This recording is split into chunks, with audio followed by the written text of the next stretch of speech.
Interview एक सबसे पहले तो एक फॉर्मल बातचीत है। फॉर्मल मतलब उसमें हम ऐसे बातचीत नहीं करेंगे जैसे अभी हम लोग कर रहे हैं, है ना, बातचीत के तरीके से। वहाँ पे कोई व्यक्ति आपसे सवाल करता है और आप उसका जवाब देते हैं, तो वो जवाब कैसा होना चाहिए, वो उस सवाल को एकदम केटर करता हुआ होना चाहिए, मतलब एकदम सटीक, आसपास घूमता हुआ, गोल गोल बातें करता हुआ नहीं होना चाहिए। मेंस एग्जाम में तो कुछ हल्का सा भी पता है तो हम लोग लिख देते हैं ना, तो वैसा काम नहीं करना, क्योंकि ये बातचीत के अंदर जो व्यक्ति हमें बहुत ज्यादा गोल गोल घुमाता है तो वो हमें समझ में आ जाता है कि इसको पता नहीं है, लेकिन ये टाइम पास कर रहा है या दिखावा कर रहा है। तो उस चीज से हमें बचना है, क्योंकि ये इंप्रेशन अच्छा नहीं डालता। इसके अलावा सर प्लीज। देखिए, बड़ा कभी सोचा है कि मतलब इंटरव्यू में जाने से डर क्यों लगता है या फिर वो अनकंफर्टेबल क्यों आता है? इसलिए क्योंकि आपने बहुत पहले, कई साल पहले कभी कोई फॉर्मल कॉन्वर्सेशन करी होगी, कभी उस जोन में शायद ही आए होंगे। अगर रहे होते तो उसमें कंफर्ट जोन बन गया होता, और इसीलिए चाहते हैं कि इनफॉर्मल कॉन्वर्सेशन पे आ जाए, क्योंकि कंफर्ट जोन वहाँ एग्जिस्ट करता है। ये हकीकत है। अब अगर आप फॉर्मल कॉन्वर्सेशन में रहने की आदत अगर डाल लें इस दौरान में जो ये समय है, तो जाहिर सी बात है आपका कंफर्ट लेवल आने लगेगा उसमें। यही सॉल्यूशन है।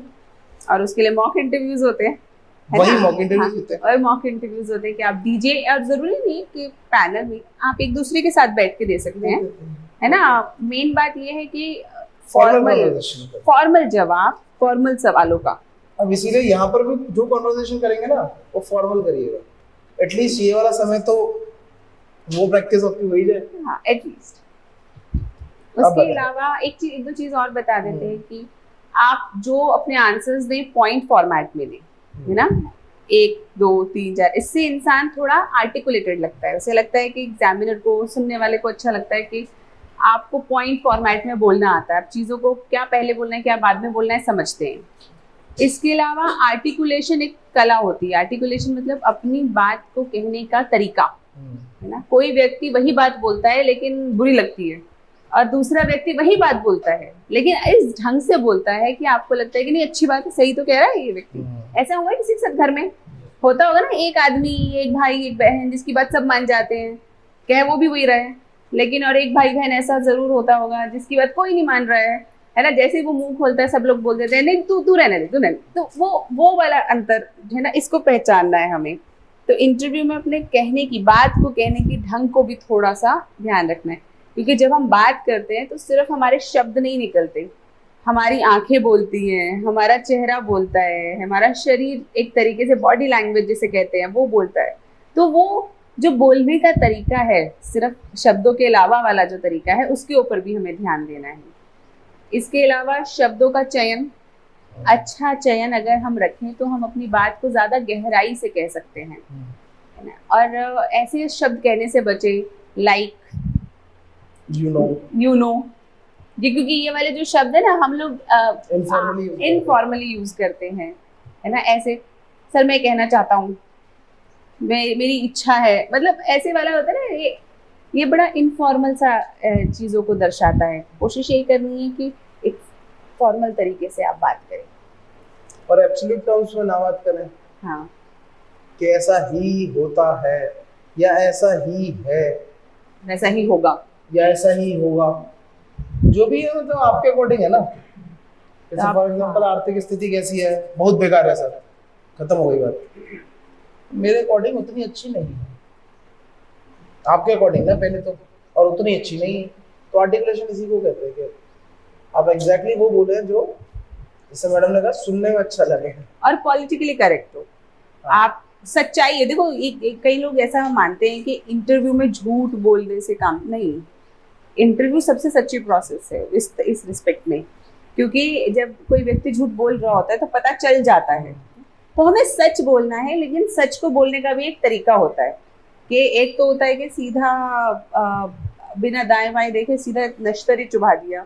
ऐसा नहीं करना कि बहुत डायरेक्ट सीधा नश्तर चुभाना है। चीज़ों को इस तरीके से भी कहा जा सकता है कि बात भी डिलीवर हो जाए और हम किसी को हर्ट भी ना करें। जैसे अगर कोई आपसे ये पूछे इंटरव्यू के अंदर कि सारी स्थिति खराब है क्या, है ना, इतना करप्शन है। लेकिन क्या सारे ऑफिसर्स करप्ट है? नहीं ना। तो आप बताएं कि भाई हाँ कुछ लोग हैं जो करप्ट हैं, लेकिन सारे ऑफिसर्स नहीं हैं, क्योंकि जो नहीं है उनको भी तो हाईलाइट करना जरूरी है ना। न्यूज़पेपर में बस कौन छपता है? जो करप्ट है। तो इसीलिए सबको ज्यादातर क्या लगता है, सब करप्ट है, लेकिन असलियत वो नहीं है। अगर ऐसा होता तो देश नहीं चल रहा होता, ये स्टेट नहीं चल रहा होता, क्योंकि है there are people who are working, इतना बड़ा मैकेनिज्म चल रहा है। तो इस बात को हाईलाइट आप करेंगे तो वो अपने आप ही करप्शन वाली बात हल्की पड़ गई। तो सवाल ये है कि मेडिकल फील्ड में करप्शन चलता है, जैसे कि कमीशंस चलते हैं, या वो फीस को बढ़ा देते हैं, या महंगी दवाइयाँ लिखते हैं, या जो जिन सर्जरीज की जरूरत ना हो उन सर्जरीज को भी प्रिस्क्राइब कर देते हैं। तो क्या उसको भी करप्शन माना जाए? हाँ बिल्कुल। एथिक्स और specially ethical code for particular profession, her profession के लिए कुछ एथिकल कोड है, और डॉक्टर्स का एथिकल कोड है कि वो किसी भी पेशेंट को हार्म नहीं कर सकते, किसी भी व्यक्ति को हार्म नहीं कर सकते। वो हर संभव तरीके से उसे फायदा पहुंचाने की कोशिश करेंगे। तो अगर डॉक्टर किसी भी तरीके से, चाहे वो ज़्यादा चार्ज करके, उन ट्रीटमेंट्स को लिख के जिसकी ज़रूरत ना हो, उन टेस्ट्स को लिख के जिसकी ज़रूरत ना हो, अगर वो ऐसा काम करते हैं तो वो एक तरीके की करप्ट प्रैक्टिस है। मतलब देखिए, पहले तो इसमें एब्सोल्यूट मत हो जाइएगा कि अगर वो आपसे कहें कि ऐसा है तो आप कहिएगा। अगर आपने ये कह दिया कि हाँ साहब हुआ है, तो आपको पता है कि कहाँ हुआ है, और फिर आपने वो रिपोर्ट कर दिया है नहीं करा, तो वो एक अलग चैप्टर खुलता है। सेफर तो यही है कि आपको कहें कि आप ऐसा ज्ञात हुआ कि हुआ है, पहले तो उस पर एब्सोल्यूट ना रहा, डाइल्यूट करो उसे। और दूसरी चीज कि हाँ अगर जो कर रहा है गलत है तो ऑफ कोर्स नहीं, गलत तो गलत कहना पड़ेगा, गलत को तो कहना ही पड़ेगा, गलत को गलत तो कहना पड़ेगा। सरकारी सुविधाओं को और मुस्तैद करना होगा। अगर सरकारी हॉस्पिटल बहुत अच्छे हो जाएंगे तो प्राइवेट में शायद व्यक्ति तब जाएगा जब बहुत ज़रूरत होगी या उस लेवल का इलाज चाहिए होगा, आम बीमारियों के लिए नहीं जाएगा। किसी भी फील्ड को छोड़ने का एक पुश फैक्टर होता है और किसी फील्ड को लेने का एक पुल फैक्टर होता है। अब अगर मान लीजिए कि अगर आपका पुल फैक्टर अच्छा है तो कोई दिक्कत नहीं है, लेकिन अगर आपका पुश फैक्टर बहुत ज़्यादा स्ट्रांग है कि मेरे को ये तो करना ही नहीं है, समथिंग ऑफ दैट सॉर्ट, वो उतना अच्छा नहीं बना जाता, तो आप तो ज़्यादातर पॉइंट आपके पुल फैक्टर पे ही है, ठीक ही लग रहा है ना। उसके बीच का बैलेंस ही हम लोगों को ढूंढना है, और ये सिर्फ हम ही नहीं, सरकारें ढूंढ रही हैं, फिलोसोफर्स ढूंढ रहे हैं, तो ये किसी एक व्यक्ति का काम हो नहीं सकता। तो जैसे अगर आप देखें कि इक्वालिटी और लिबर्टी है ना, अगर आपने लोगों को आज़ादी दी तो आप इक्वालिटी मेंटेन नहीं कर पाएंगे, और आपने अगर इक्वालिटी मेंटेन बहुत ज़्यादा करी तो आप लोगों की आज़ादी को मेंटेन नहीं कर पाएंगे, लिबर्टी को मेंटेन नहीं कर पाएंगे। तो ये बड़ी कॉन्फ्लिक्टिंग वैल्यूज़ हैं। तो हमारी पूरी कोशिश हर तरीके से एक बैलेंस ढूंढने की है। तो वही बैलेंस हमारा पॉलिसी में भी रिफ्लेक्ट होना चाहिए कि एक तरफ हमें लोगों को ये आज़ादी भी देनी है कि अगर कोई चीज़ एग्जिस्ट करती है, जैसे अल्कोहल, लिकर एग्जिस्ट करता है, तो वो उसको आप कंप्लीटली बैन कर देंगे तो एक तरीके से ऐसी सिचुएशन क्रिएट हो सकती है जहाँ पे उसका इलीगल ट्रेड बढ़ जाए। तो आपको उसको इलीगल में नहीं जाने देना, उसको लीगल रखना है, लेकिन उसको इतना प्रमोट भी नहीं करना कि वो फ्रीली एक्सेसिबल हो जाए। तो क्या करेंगे, टैक्स बढ़ा देंगे, उसके लिए रजिस्टर्ड शॉप्स कर देंगे, सारी चीज़ें कुछ ऐसी करेंगे जिससे कि वो इस तरह से बैलेंस हो जाए कि उसका ओवर कंजम्पशन ना हो, और इतना भी उसको डिफिकल्ट नहीं करेंगे उसका एक्सेस कि वो इलीगल एक्टिविटीज में चला जाए। तो वो वही बैलेंस एक ऑफिसर को या फिर एक गवर्नमेंट को ढूंढना होता है। पीसीएस के भी हम लोगों ने बहुत मौके इंटरव्यूज लिए, बहुत बच्चे गाइड कराए, ऐसा कोई मसला नहीं है। वो भी वही जानना चाह रहे होते हैं। देखिए घुमा फिरा के बात वही है, जैसे उनको तासीर सामने दिखेगी वैसे ही वो सवाल पूछेंगे। अगर वो देख रहे हैं कि आप इन्फॉर्मेशन में ज़्यादा इंटरेस्टेड हैं तो वो पूछ लेंगे ठीक है बता दीजिए बाउंड्री कितनी रखती है, नदियाँ कितनी बहती हैं। लेकिन उन्हें लगेगा कि आप जैसे इस टाइप के कुछ एक दो एनालिटिकल आंसर दिए, तो थिंकर तो हर एक कोई है ना, बोधक तो है जो इधर बैठे हैं, और वो लोग तो अच्छे बहुत एक्सपीरियंस लोग हैं, तो वो स्टिमुलेट हो जाएगा माइंड, वो भी पूछेंगे आपसे सवाल। वैसे मैं दावे के साथ कह रहा हूँ, सिर्फ एक लाइन बताई थी ये आदमी है, अगर वो निकल आई 15 मिनट की बात करके आप बताते हैं ना किसी को, जब आप 15 मिनट किसी से बात करते हैं उसके बाद एक जजमेंट बनाते हैं ना अपनी, कि अगर आपसे तभी आपका कोई दूसरा तीसरा दोस्त आके पूछे कि कैसा व्यक्ति है वो, आप कहते हैं नहीं बेकार, अच्छा नहीं है ना, उसके फंडे क्लियर नहीं है, बस नेगेटिव आदमी है। नेगेटिव आदमी है, डीमोटिवेटेड सा था, या फिर आप ये बोलते कि आदमी बहुत एनर्जेटिक है ना, काफी क्लैरिटी थी उसके विचारों में, तो आपने ये जजमेंट 15 मिनट में कैसे बनाई? कैसे बनी? किन्हीं कारणों से बनाई होगी, कुछ बातचीत उस व्यक्ति ने ऐसी करी होगी, कुछ शब्द बोले होंगे, या उसने अपनी आंखों से, अपने चेहरे से कुछ ऐसी बात रिवील करी होगी जो आपको लगा होगा कि कह तो कुछ और रहा है लेकिन इसके मन में कुछ और है। कुछ ना कुछ ऐसा हुआ होगा जिससे आपके मन में एक छवि आई, तो वही वैसा ही रिफ्लेक्शन जो पैनलिस्ट होते हैं उनके पास चला जाता है। वैसा आशावादी तासीर है आपकी, तो अच्छा जाएगा आपका इंटरव्यू। तो सवाल है कि जो केसेस या जो क्वेश्चंस सुप्रीम कोर्ट के अंदर विचाराधीन है उनके ऊपर स्टूडेंट का क्या ओपिनियन होना चाहिए। तो सबसे पहले तो मेंशन कर देना चाहिए कि ये वाला टॉपिक तो सब जुडिस है, तो इसके अंदर हम मेरा कमेंट करना सही नहीं होगा, मेरा कमेंट करना सही नहीं होगा। लेकिन अगर वो बोलते हैं कि आपका खुद का पर्सनल विचार क्या है, तो आप बता दीजिए अपना पर्सनल विचार। लेकिन जो आप पर्सनल विचार बताएंगे उसमें भी आर्ग्यूमेंट्स होने चाहिए। ये मतलब बात होनी चाहिए कि भाई मैं ऐसा सोचता हूँ या सोचती हूँ इन कारणों से, 1 2 3। अच्छा रहेगा, बहुत अच्छा।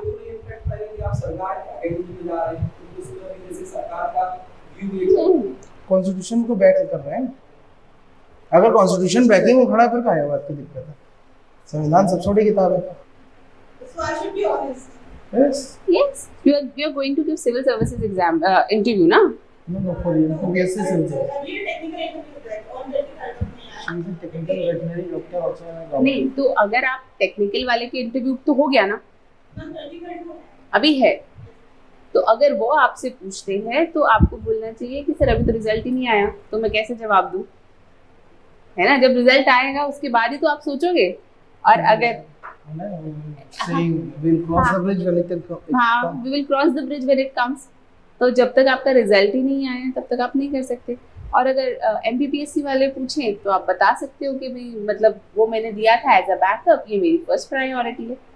तो बताइए, इतनी नोबल थॉट है ये, तो ऐसे के ऐसे ही बता देनी चाहिए। और कुछ नहीं किया।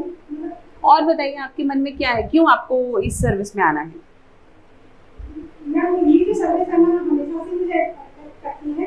ऐसा लगता है कि मेरे अंदर जो कैपेबिलिटीज हैं, जो एंथुसियाज्म है और जो सेंसिबल जो कहते हैं सहानुभूति का जो फैक्टर है, वो मुझे लगता है कि मुझे सर्विस की। दूसरा पॉइंट हो गया। और बताइए और क्यों आना है इस सर्विस में?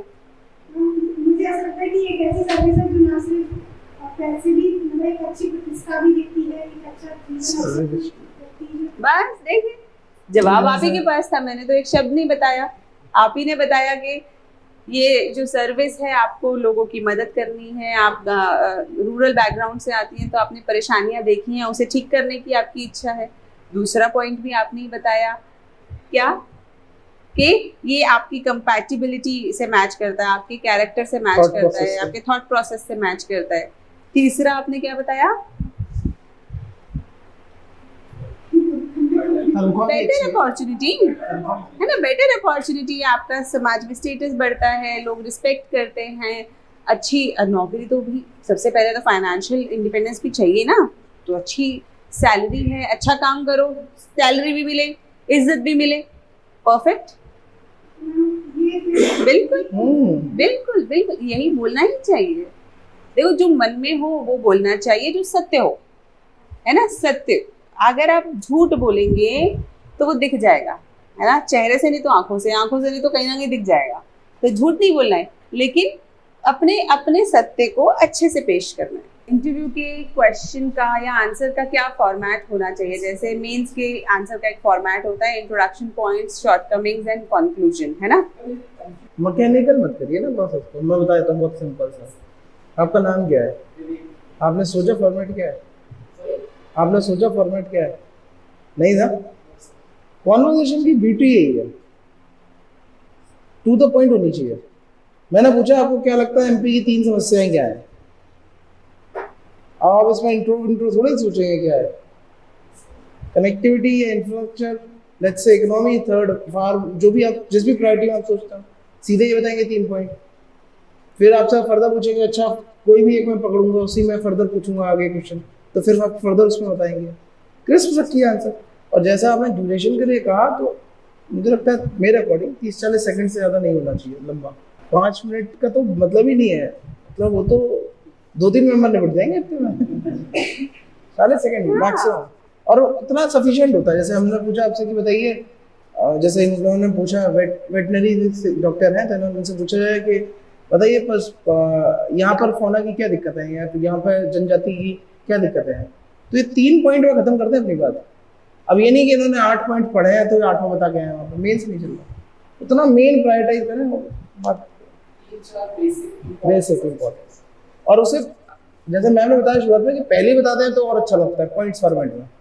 जैसे आपने सोचा, उन्होंने कहा कि भाई बताइए फॉरेस्ट में क्या दिक्कत है एमपी में, तो आपने हल्का सा 2 सेकंड पहुंच गया, आपके दिमाग में आ गए तो 3 पॉइंट उनमें प्रायोरिटाइज करिए और बोल दीजिए सर मेरे हिसाब से 3 मेजर पॉइंट, पहला ये, दूसरा ये, तीसरा ये, एकदम क्रिस्प। हार्डली उनके स्टेटमेंट्स का सेकंड जो होना चाहिए 5 से 10 सेकंड में आप एक स्टेटमेंट खत्म करते चले, 30 सेकंड में खत्म हो जाएगा आंसर। देखिए ये बड़ी गहन कला है ना, ये हर किसी के बस की बात है नहीं। तो अगर आपको लगता है कि आप इस कला के अंदर महारत हासिल कर सकते हैं इतने कम समय में, और आप इसको सक्सेसफुली कर सकते हैं, तो बात अलग है।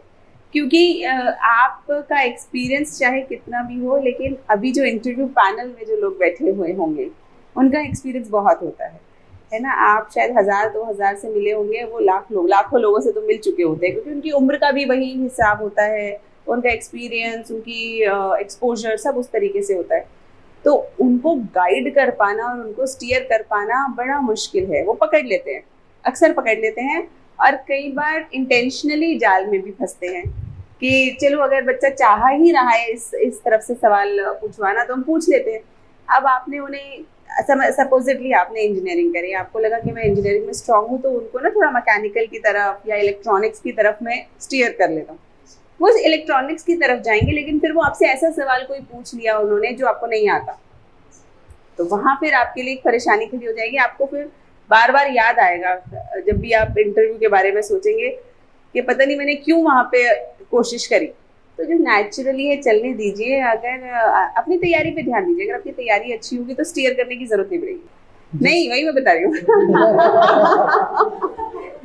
आपने पूछा किस हद तक सॉरी बोला जा सकता है, तो जिस हद तक आप सॉरी हो, मतलब सॉरी सिर्फ बोलने में थोड़ी बोल रहे हैं, फील कर रहे हैं भैया।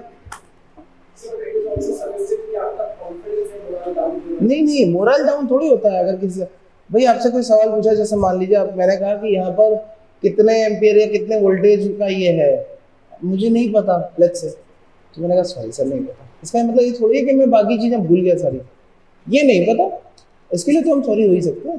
और जैसे मैम ने कहा ना स्टीयर वाला, तो एक बड़ा पुराना जोक है ना वो, कि एक आदमी ने एक बार नई घड़ी खरीदी, तो उसे कोई पूछ नहीं रहा था नई घड़ी खरीदी है, तो हर बार कोई कुछ भी कहे तो वो कहे, जैसे कोई कुछ भी गया लंदन उधर, तो कोशिश वो वाली ना हो कि पता लगे कि अब देख बता रहे हैं। नेचुरली पूछ ले, किसी ने घड़ी बड़ी अच्छी लगी तो आप बता दो, वैसे वाला नेचुरल जाएगा। मतलब एग्जाम में सोचना है, समझना है, लेकिन साथ साथ उस अंदाजे से आपको बात करनी है जैसे आप किसी रिस्पेक्टेबल टीचर के साथ बात करते हैं। जैसे घर के बड़े होते हैं, तो जब आप किसी रिस्पेक्टेबल टीचर से मिलते हैं, गुरु से मिलते हैं, तो अब आप एक आदर से उनसे बात करते हैं, है ना। उनसे अबे तबे करके तो बात करते नहीं है ना। आप उनसे किसी स्लैंग में बात नहीं करते हैं कि आप सम्मान बात करते हैं। हाँ, ससम्मान बात करते हैं। उतना सम्मान आपको देना चाहिए, लेकिन बात वही कहनी है जो आप सोचते हैं। अब इसके लिए सोच ठीक रखना भी बहुत जरूरी है। अगर हमारे मन में कोई गलत विचार है, अगर आप ऐसा सोच के जा रहे हैं कि भाई हमें सर्विसेज के अंदर कोई इस टाइप के पर्क्स मिलेंगे जो, या फिर पावर के लिए जा रहे हैं, इन सब चीज के लिए जा रहे हैं, तो जब आप जवाब देंगे तो वो पता चल जाएगा। तो इसीलिए अपने अंदर के इंसान को भी ठीक रखना जरूरी है। कितना मुश्किल है, पढ़ लो, सुबह न्यूज़पेपर आता है, थोड़ी सी हेडलाइंस पढ़ लीजिए। अगर बहुत डिटेल में ना भी पढ़े, ऐसा नहीं बहुत डिटेल में पढ़ने की जरूरत है, लेकिन आपको पता हो कि चल क्या रहा है। उसका कारण ये है कि वो सेम डे का बोलते इसलिए है, जैसे इंटरव्यू लेना भी अपने बहुत बोरिंग काम है, टीडियस काम है।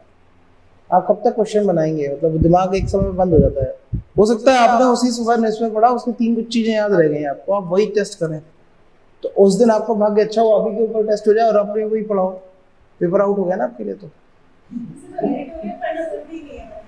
लेकिन हेडलाइन पता होगी। मसले पता होने चाहिए, मुद्दे पता होने चाहिए, जैसा मैम ने कहा कि पता होना चाहिए चल क्या रहा है। The forest field of- तो सवाल ये है कि जो आपका नाम क्या है? हाँ, तो जो शांतनु है वो एक सॉफ्टवेयर कंपनी में काम करते हैं और अच्छी सैलरी है। तो अक्सर उनसे मॉक में सवाल पूछा जाता है कि अगर वो फॉरेस्ट सर्विस में आ जाएंगे तो उनकी सैलरी भी अभी के मुताबिक, अभी के कंपैरिजन में कम हो जाएगी, और जो वो इतने समय से करते आ रहे हैं, जिसकी पढ़ाई उन्होंने करी, वो नहीं कंटिन्यू कर पाएंगे। तो शांतनु ने बताया कि उनको ऐसा इसलिए लगता है क्योंकि उन्हें फील्ड जॉब में आना है। बस यही जवाब है कि मैं बहुत समय से सॉफ्टवेयर का काम कर रहा हूँ, अब मुझे ऐसा मन करता है, ऐसी मेरी इच्छा है कि मैं एक्सपोजर लूँ, फील्ड वर्क में करूँ, और as a forest officer nature से अगर आपको प्यार है आप उसे भी मेंशन कर सकते हैं, और मैं उस फील्ड में कुछ करना चाहता हूँ। मशीनों की बजाय इंसानों से या जनजातियों से या मतलब इनसे यूज होती है सारी चीजें। हाँ, तो स्किल है ना। अगर कोई नॉलेजेबल, अगर देखिए गवर्नमेंट को अगर प्रोफेशनल्स को एलिमिनेट करना होता तो वो रखती ही नहीं एलिजिबिलिटी में, है ना। सरकारें हटा सकती थी ना, वो कह देती कि भाई जो लोग डॉक्टर्स हैं, सीएज हैं, इंजीनियर्स हैं, वो अप्लाई नहीं करेंगे क्योंकि इन लोगों का MPPSC के बहुत लिए, मुश्किल है ना, क्योंकि ये तो ऑलरेडी एक प्रोफेशनल डिग्री कर चुके हैं या ये एक सीट खराब कर चुके हैं। कभी भी ऐसा कुछ नहीं है। तो क्यों उन्होंने अलाउ किया कि डॉक्टर्स भी आए, सीएज भी आए, इंजीनियर्स भी आए, लॉयर्स भी आए? क्यों अलाउ किया? क्योंकि वो भी चाहते हैं कि डाइवर्स फील्ड से हमारे पास लोग आए सरकार के अंदर। एक सरकार के अंदर अगर एक जिले के अंदर एक व्यक्ति पोस्टेड है जिसका बैकग्राउंड मेडिकल का है, तो वो मेडिकल के काम को बहुत अच्छे से समझ सकता है ना। या कोई ऐसा व्यक्ति है जिसने इंजीनियरिंग कर रखी है, तो उसकी इंजीनियरिंग की डिग्री खराब नहीं हो गई, वो उसके उपयोग में आएगी जब वो एडमिनिस्ट्रेशन करेगा। तो वो डाइवर्सिटी है, वो उसको एनरिच करती है सिविल सर्विसेज को, वो उसको कम नहीं करती। तो इसीलिए कभी भी इस बात में कभी बैकफुट पे मत जाइए। अगर सरकार को मना करना होता तो वो प्रोफेशनल्स को अलाउ ही नहीं करती। अगर उसने अलाउ किया है तो वो चाहती है। मतलब जैसे उन्होंने कहा वहां पर मतलब अनएम्प्लॉयमेंट इतना बढ़ रहा है, आप नौकरियां ले ही जा रहे हैं सारी। Yes, sir, I'm just taking one. I'm poor candidate having only one seat in forest service, sir. And whereby additionally I'll also leave that additional right now wherever I'm working, I'll leave that post also, sir. Someone else will get it. So ultimately, sir, balance will be there. Formal है। देखिए privatisation के फायदे आपने बताए, है ना। Professionalism बढ़ता है, वर्क कल्चर इम्प्रूव हो जाता है, टेक्नोलॉजी आती है, इन्वेस्टमेंट आती है। इसके अलावा लोगों के लिए नई अपॉर्चुनिटीज़ क्रिएट होती हैं। प्राइवेटाइजेशन का उसका भी फ़ायदा होता है। तो ये सारे जो फ़ायदे हैं आप बताएं, नुकसान क्या है? गवर्नमेंट एम्प्लॉयमेंट कम हो जाता है। लेकिन गवर्नमेंट एम्प्लॉयमेंट एक तरीके से आप ये मानिए, हम लोग गवर्नमेंट एम्प्लॉयमेंट क्यों चाहते हैं अक्सर? हाँ, तो सिक्योरिटी ऑफ जॉब के लिए चाहते हैं अक्सर लोग। तो यानी कि अगर हमारा वही जॉब सिक्योरिटी प्राइवेट में भी आ सके, हमारी वही स्किल डेवलपमेंट के साथ और एकेडमी या इंडस्ट्री इंटीग्रेशन के साथ अगर वैसी ही सिक्योरिटी हमारी प्राइवेट में भी आ सके, तो लोगों को थोड़े ना परेशानी होगी। तो एफिशिएंसी तो बढ़ ही रही है, नेशन बिल्डिंग में तो ग्रोथ आ ही रही है ना। We have to see the whole picture. जब हम ऐसे वाले आंसर्स दे रहे हैं तो प्राइवेटाइजेशन में एक आदमी का नुकसान या एक आदमी के फायदे के लिए बात नहीं सोचेंगे, हम एज ए नेशन देखेंगे कि क्या भारत को, क्या एमपी एज ए स्टेट को फायदा हो रहा है या नहीं हो रहा। प्रेशर को पता होना चाहिए कि प्रेशर आएगा, ये भी पता होना चाहिए कि नर्वसनेस आएगी, है ना। अगर आपको पता है तो आप उसे बेहतर डील कर पाएंगे। तो पहले तो ये मत सोचिए कि नर्वस नहीं होंगे, है ना, घबराहट नहीं होगी। तो वो तो होगी, नेचुरल है, क्योंकि इतना मतलब इतना समय तैयारी करी है, इतनी इन्वेस्टमेंट करी है समय की, अपना आप इतने समय से लगे हुए होंगे, है ना। घर वाले इमोशंस इन्वेस्टेड हैं हमारे, हमें लगता है कि हमारा पूरा करियर इसके ऊपर लगा हुआ है, दाव पर है। तो जाहिर सी बात है कि घबराहट भी होगी, धुड़क धुड़क भी होगी दिल के अंदर। कमरे में एंटर करते समय ये भी लगेगा कि कुछ गड़बड़ ना हो जाए, और इस लगने के कारण हम गड़बड़ बहुत भी करेंगे, है ना, क्योंकि जब हम ज़्यादा डरते हैं तो ज़्यादा गड़बड़ होती है। तो इसी चीज़ को पहले रियलाइज़ करना है, इसको दूर करने के लिए प्रैक्टिस करनी है। जितना ज़्यादा आप फॉर्मल सेटिंग में बैठ के दूसरे लोगों से बात करेंगे, इंटरव्यू देंगे, जितना ज़्यादा जवाब देने की प्रैक्टिस करेंगे, उतना ज़्यादा आपका डर कम होता जाएगा, क्योंकि हैबिट में आ जाएगा वो। उसके अलावा देखिए, एक एक हद तक व्यक्ति अपनी चलाता है मतलब कि अपनी सारी कोशिशें करता है, मेहनत करता है, वहां तक कमी नहीं होनी चाहिए, लेकिन उसके बाद कुछ चीज छोड़ भी देनी चाहिए कि ठीक है। आपको सबसे पहले तो ये कहना चाहिए कि सर मुझे लगता है, अगर जैसे क्वेश्चन ये है कि कई बार पैनल पूछता है कि आप ही को क्यों लें हम एग्जामिनेशन इंटरव्यू प्रोसेस से, तो सबसे पहले आप ये बताइए कि सर मैंने मेहनत करी है, इसीलिए मुझे लगता है कि मैं मेरिट क्रॉस कर सकता हूँ, इसीलिए मुझे लिया जाना चाहिए। इसके अलावा मुझ में ये अच्छी बातें हैं, जैसे कि मैं ऑनेस्ट हूँ, मैं मेहनत कर सकता हूँ, मुझ में इच्छा है, मोटिवेशन है, जिज्ञासा है, मैं काम करना चाहता हूँ, ये सब मेरे कुछ अच्छे पॉइंट हैं। इसके अलावा और भी कुछ हो सकते हैं आपके अच्छे पॉइंट्स, ये मेरे अच्छे पॉइंट्स हैं, लेकिन मैं ये बिल्कुल दावा नहीं कर सकता कि मैं बेस्ट हूँ। यूपीएससी को मतलब जो पीसीएस जो है या जो भी पैनल है या जो भी पैनल है, जिस आप में से जिसको जो अच्छा व्यक्ति लगेगा चुनना उसी को चाहिए, और अगर मैं उस मेरिट को क्रॉस करूंगा तो मैं चुना जाऊंगा। बस इसमें ना आपने कोई दावा किया, ना ही आपने ये कहा कि, पर आपने ये भी बताया कि भाई मैंने भी मेहनत करी है और मैं भी दावेदार हूँ। चुनेंगे तो देखो उनमें से ही बेस्ट को, है ना, पर आपने भी दावा किया है, आपने भी मेहनत करी है, तो वो वाले स्किल्स आप पहले से सोच के जाइए, है ना। और उनसे रिलेटेड एग्जाम्पल्स, जैसे अगर आपने कहा मैं बहुत ईमानदार, तो मैं तो अक्सर पूछती भी हूँ अपने जब मॉक इंटरव्यूज वगैरह में लेती हूँ कि बताइए कैसे, क्योंकि सिर्फ कह देना मैं ईमानदार हूँ सबसे आसान काम है, या फिर ये कह देना कि मैं बहुत हार्ड वर्किंग हूँ बहुत आसान काम है, कहने में थोड़े ना कुछ जाता है, लेकिन अब आपको उसे सब्सटैंशिएट करना पड़ेगा अपने जीवन के किसी उदाहरण से। जैसे आप बता सकते हैं कि सर मैंने इससे पहले ये एग्जाम्स क्लियर करे, या मैंने इतने अच्छे अंक पाए, इसके लिए मैंने बहुत मेहनत करी थी, या मैं साथ साथ नौकरी के साथ साथ पढ़ाई कर रहा हूँ।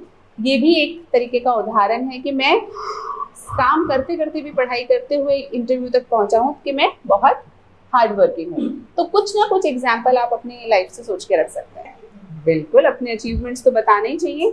आप नौकरी मांगने जा रहे हैं ना, तो अगर नौकरी मांगने जाते तो इंसान अपने अचीवमेंट्स बताता है ना, कि देखिए मेरे को ये भी आता है, मुझे ये भी आता है, मैं इस चीज़ में भी अच्छा हूँ, अच्छी हूँ।